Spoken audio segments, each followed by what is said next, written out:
Mr. Speaker, sir, reply to state question 101. A, yes, sir. B, sir, the total amount spent for the acquisition of land for the project as per RFCTLARR Act 2013 is in Ribhoi district 121 crores 40 lakhs 63,701, and in East Khasil district 455 crores 39 lakhs 34,752, sir. C, sir.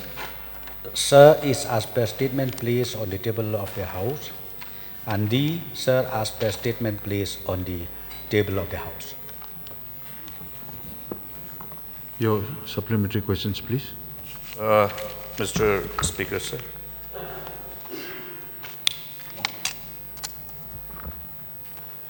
Now, in view of the inputs that we received from some of the aggrieved people of the area, I have tabled this question. So may I know from the Honorable Deputy CM, in the whole process, whether this Section 6 of the Act for the purpose of acquisition was adhered to? Yes, sir. Then whether it is a fact that the whole publication was done in the local language for the benefit of the local people and to understand the whole evaluation report of the social impact assessment? Yes, sir, both local and English also, sir. Mr. Speaker, sir, why I'm asking this is because in order to know whether there is any family affected which will require support under the relevant sections of your Section 28, 29, 31. Sir, may I request the Honorable LO to repeat the question, please? You know, repeat the question, please. Mr. Speaker, sir, while determining the amount of compensation to be awarded for land acquired under the Act, there are certain binding obligations of the authority, particularly the collector. In this instance case, it is a Deputy Commissioner, Revenue. In order to ensure that overall negative impact due to the acquisition, keeping in mind that in this part of the state, we do have many landless people. Therefore, from that perspective, whether this whole determination for award of whatever amount was paid against acquisition of the parcel of land, whether this social impact assessment indicated any specific family who were required to be supported under this relevant section of the Act in respect of the required rehabilitation support. Yes, sir. In fact, due diligence has been completely followed as per the Act itself, and that also clause by clause, para by para, it has been followed strictly as per the Act itself, sir. And number two, sir, as of today,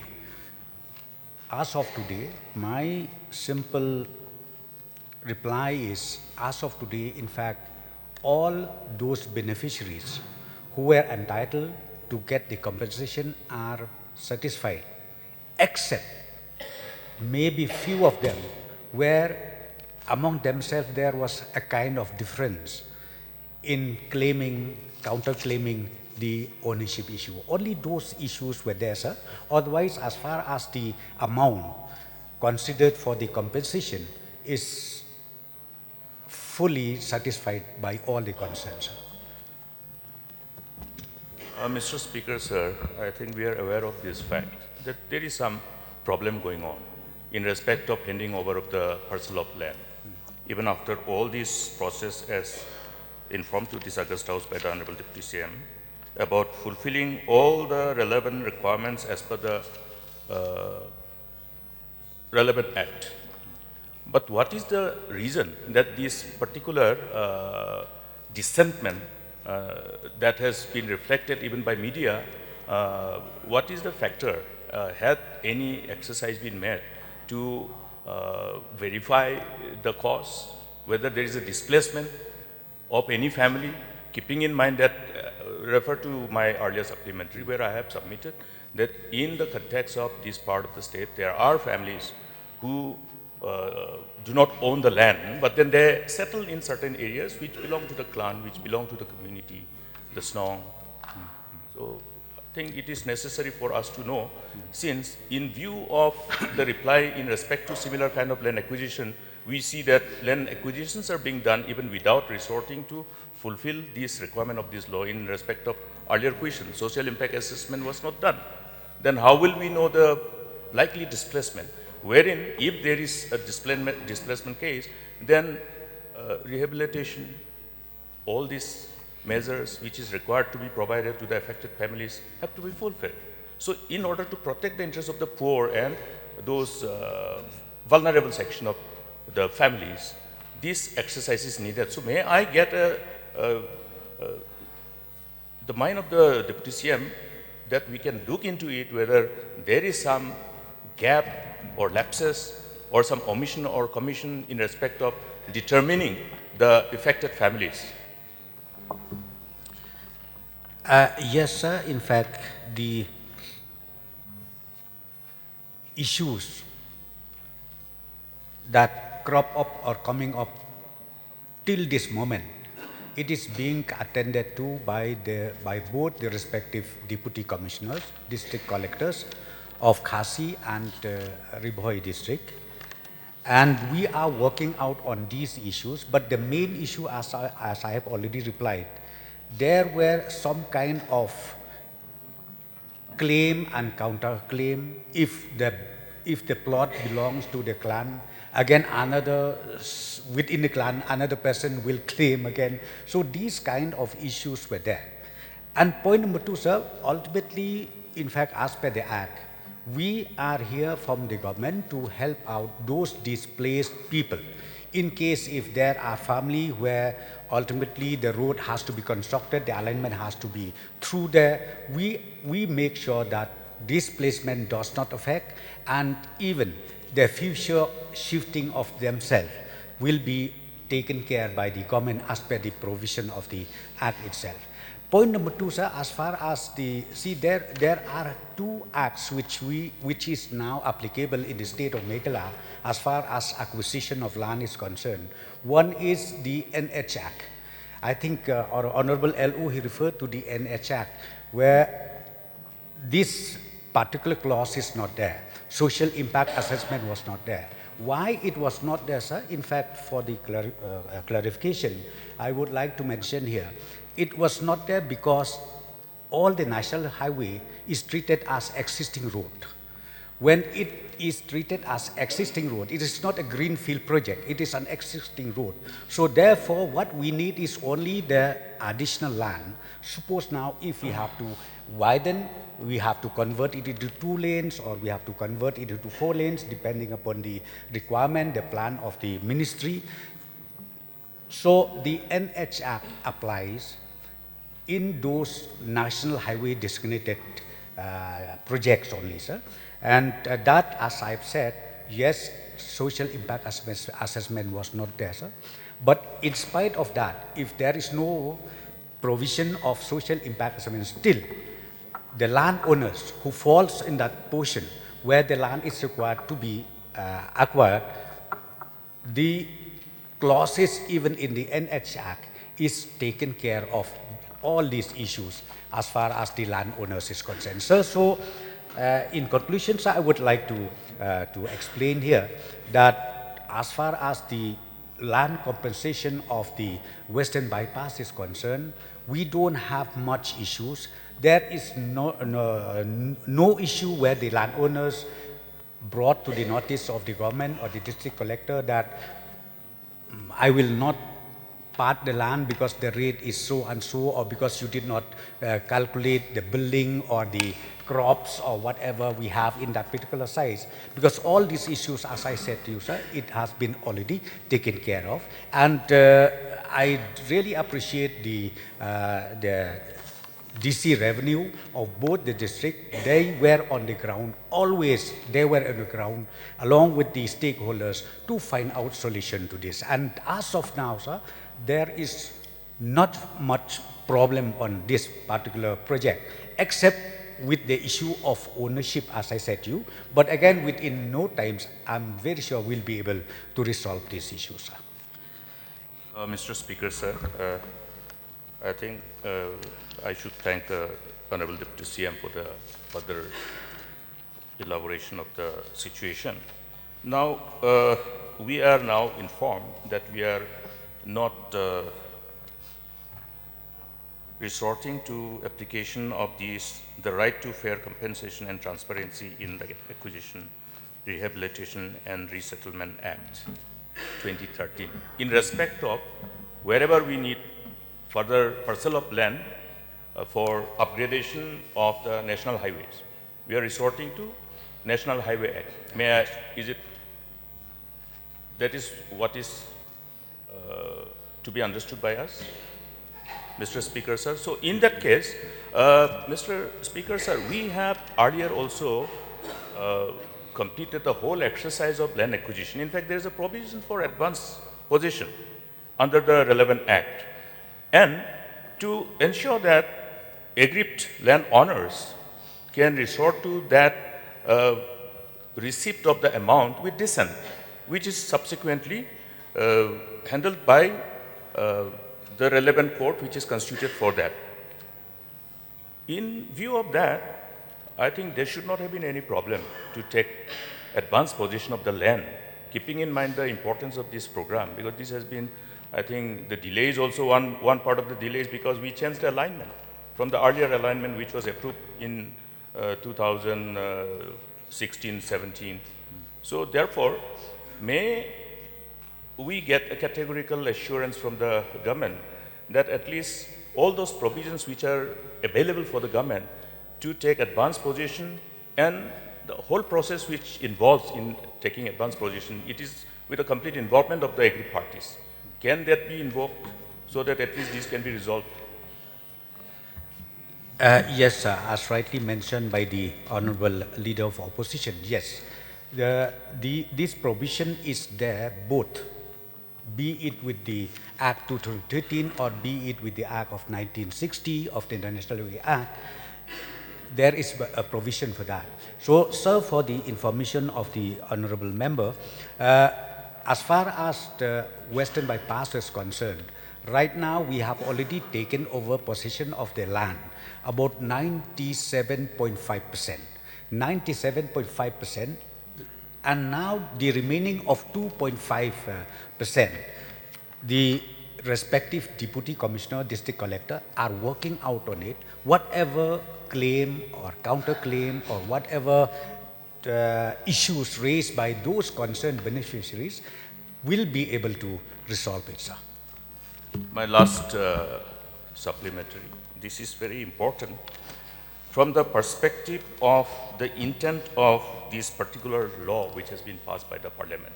In fact, it is more appropriate for people belonging to scheduled tribe, scheduled caste. The law is designed to protect our interest. And in fact, the law also provides a space for us to ensure that as far as possible, we will resort to acquisition of land which is owned by the scheduled tribe as last resort, in order to ensure that acquisition of land by the government does not land up in alienation of land in as far as the land belonging to the scheduled tribe is concerned. So this act is designed to protect the scheduled tribe, the weaker section of people, therefore this social impact assessment clause, therefore the rehabilitation clause is there. Now, if we don't use this particular act while acquiring land, then we are actually doing injustice to our people because we are not providing or extending the benefit which is intended in this act. Therefore, I think it is not inconsistent with the kind of responsibility with which we are vested upon to protect the interests of our people. Therefore, may I therefore, through you, Mr. Speaker, sir, get an assurance that in respect of all the acquisition of land, this particular act will be applied. Because similar problem we have faced in Tura also. I was trying to find out why it is that the people are protesting, because this act is not being utilized at the time of land acquisition in respect of any extension of or expansion of national highway. This is not correct. Let us take advantage of this particular provision of act. Let us utilize this as a use this mandate of the parliament to protect and benefit our people. May we get that in respect of acquisition of land, in the days ahead, government will utilize this particular mandate of the law. Yes, sir, very much. In totality, we will strictly follow the Act, both the Acts, be it Act 2013 and be it the Act 1960, sir. Yeah. Yes, Pak Dan Basomat, please. Sir, it has come to our notice that there was a complaint filed by an organization in connection with the misappropriation of the compensation meant for the landowners with the Deputy Commissioner. Say, may I know the status of this complaint, whether it has been resolved or not? Sir, I think as I've already replied earlier, in fact, these issues was not officially lodged to us because the land, the compensation was already directly transferred to the account of each beneficiaries, the entitled beneficiaries. But in the... So may I repeat my question? What? So the question here is, a particular organization filed a complaint with the Deputy Commissioner in connection with the misappropriation of the compensation amount which is meant for the landowners. So may I know what is the status of that complaint? Sir, in fact, there is no misappropriation at all, or from any level. There is no misappropriation at all. Maybe the complaint reached to the office of both the Deputy Commissioners, but as I've said, there is no misappropriation at all, and that's what I replied. Everything, even here, the detail of amount that we release to the respective beneficiaries is already indicated. Everything is over there, sir. So why I'm asking this question? Because as we know, the land holding system here in our Khasi Jaintia region, we have three types of land holding system. There is a private land, there is a community land, and there is a right land, sir. So, sir, in this situation, we are made to believe that there are some people who claim to be the representative of the right or the clan, and somehow they manage to get this compensation amount which is meant for the people. So may I know whether it has come to the notice of the government, whether it is a fact that there are two individuals who are demanding percentage cut from villagers regarding the compensation of the Shillong Western bypass. And this is happening, sir. So may I know whether it has come to the notice of the government, whether that issue has been resolved or not? Sir, again, even me, I've seen it in the newspaper, in the social media, that some aggrieved landowners, after receiving the compensated amount, then I saw they've said that it was deducted 10% or 15% or 20%. But till today, there is no such formal complaint to the respective Deputy Commissioner or District Collector of each district. This was only, as I said, we seen it outside the official table where the claim and counterclaim happened. So I was trying to find out also, sir, what happened to this. But ultimately it seems like, suppose if I'm the beneficiary, I'm the landowner, being a villager, maybe I don't know how to prepare the paperwork, this, that. It seems they unofficially maybe entrusted to somebody else. So that again, it is not official. That, as I've said to you, maybe the understanding is only among themselves. So that happens. I've seen, but again, officially it has not come to the table or to the notice of the district collector. And the issue which reached to the table of the district collector is only counterclaim of ownership. Yes, few percentage, as I've already said, claim and counterclaim by individual. Mr. A, when the amount was already paid to Mr. A, then Mr. B came in. Then that is about the individual landowners. Then again, we go to the clan, because the clan land also is there. Again, the clan, the uncle, so-called uncle or the kinyi, we release the amount. Again, the other kinyi, the other uncle came in. And again, lodge a counter complaint or saying that no, he is not a real uncle. And there are so many things of that issue. But what I'm trying to tell you, sir, is the respective district collector, they call both the parties, sit across the table, and then working out, and I'm very sure this 2.5%, which we are yet to get possession of the land, I'm very sure we will be able to resolve this as early as possible, sir. So in that case, may I know the process of acquiring this land? So do you approach the individual landowner, or do you approach a representative of the landowner, sir? In fact, it should be the genuine landowners, sir. Be it landowners individually, or be it the representative of the clan, whatever. So because as I said to you, there are few stages as far as land tenure system that we have here in the state. So sir, may I know the numbers of landowners involved in this compensation, sir? Yes, sir. I have. Sir, in Riboy district. If you can table the list on the table of the House, sir. Yeah, already table, sir. I've already placed it on the table of House. Here are the list of the thing. See, in Riboy district, we have 418 landowners, and in the East Khasi Hills district, we have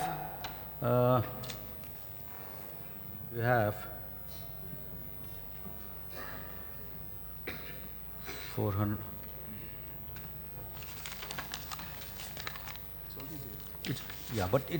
But of course I've already placed it on the table of the House, sir.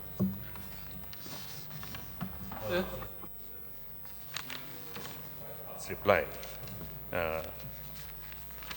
But Honorable Deputy CM, I think we have to have a complete clarity on how to determine the owners of the land, because this land acquisition process will continue. There will be requirement of land for various developmental purposes, so land acquisition will continue. But if because of this declaration of the land ownership, there is a conflict like this, that means what is the procedure which is considered as inconsistent with the traditional law, customary law, which is being accepted? Because in respect of community land, for instance, in respect of Garo Hills, even if a NOCMA signs alone, it is not inconsistent. It is inconsistent. Rather, it is not in conformity with the traditional and customary law. Because the whole clan has to sit together. There will be no separate uncle who will speak elsewhere outside. Nor unless he is authorized by the whole clan, he will not be able to represent the clan. So there has to be a resolution unanimously adopted by the community, by the clan, and indicate who is being authorized. And this meeting, the date of holding the meeting, the place of holding the meeting, the people who are present in the meeting, whether it reflects the complete unanimity or not, this has to be ascertained by a process. That is how the determination of ownership about the community land has to be done. Otherwise, the same problem will erupt again and again. And there will be chaos in the village, chaos in the clan. We have seen it in the past. Therefore, there is no need to have this kind of lack of clarity as to who is the ownership if the process of land acquisition has been already done. But in the instant case, it is reflective that this particular approach is not being adopted in Khasi Hills, but it should be adopted. The authorities who are entrusted with this responsibility of acquisition must have a complete clarity on the approach to be adopted to determine the ownership. That's the reason why we have this problem. Otherwise, the genuine owners or even the inhabitants, the villagers who are settling in some clan land, when they are displaced, how do you take care of their resettlement? Because this law says it is not just right to fair compensation and transparency in Land Acquisition Act, but also refers to rehabilitation and resettlement. This is completely appropriate for our case. Therefore, I would submit through you, Mr. Speaker, sir, that this particular point to determine the ownership so that there is no lack of clarity and the resultant dispute in ownership crop up in the process of this whole land acquisition in future. Sir, in fact, the subject is very long. I would like to only say like this. Sir, as far as the Act is concerned, see, we have to have a notification in place from one clause to another clause, from one clause to another clause. Some of them may be 30 days, some of them 25 days. Different stages were there. So ultimately, sir, we have given the opportunity to those even reflected name, which was already included in the list, that this plot belongs to so and so, so and so. So everything was there. So when the notification, the duration of the opportunity for hearing or claim or counterclaim is ended, everything was smooth. Because we went strictly as per the laws, as per the Act. Then ultimately we come to the stage where we have to release the compensation amount to those entitled beneficiaries. Again, as I said to you, in between, some cases the amount was already transferred. Then some cases the amount is to be transferred. For the individual, it is not as tough as like we think, because we knew, well, okay, this land belongs to Mr. A. So if Mr. B comes, because still B comes, whether his land is adjacent to that Mr. A, sometimes when he comes and said, no, 10 feet or 5 feet or 6 feet, you encroach my land, again the hurdle will crop up. So, sir, ultimately, in fact, these issues has been taken care of, because the land document, as rightly mentioned by the Honorable LO, in fact, the land document was verified right from the village authority itself, and then if it happens to the individual, and if it happens to be the clan, again the clan resolution has to be there, and not only resolution, again even the village authority has to also confirm whether yes, this clan land is really genuine or not genuine. All these issues were already in place, but still, even after all these stages completed, still few issues were crop up. I'm not saying that those issues can be again cancel the compensation, or maybe can be transferred, the amount already transferred to Mr. A, shift it to Mr. B. It does not mean that. But what I'm trying to tell you here is issues were there, where ultimately the district collector has to call both of them, do the hearing, sit, and then resolve the issue across the table. So that's what 2.5%, as far as this western bypass is concerned, land is yet to be taken possession, but very soon we are going to take possession of that, sir. Can I get one question? Yes, please. Sir, we are talking about the land acquisition of Shillong Western Bypass. May I know, sir, whether this road construction has started or not from the Honorable Deputy Chief Minister, and if started, what is the percentage of work in progress approximately? Yes, sir. We have 3 packages of this project, and all these 3 packages, the work has started, and the progress of work is satisfactory. But of course, I don't have the detail, the name of each company, because this tender is being handled and called by the NHIDCL.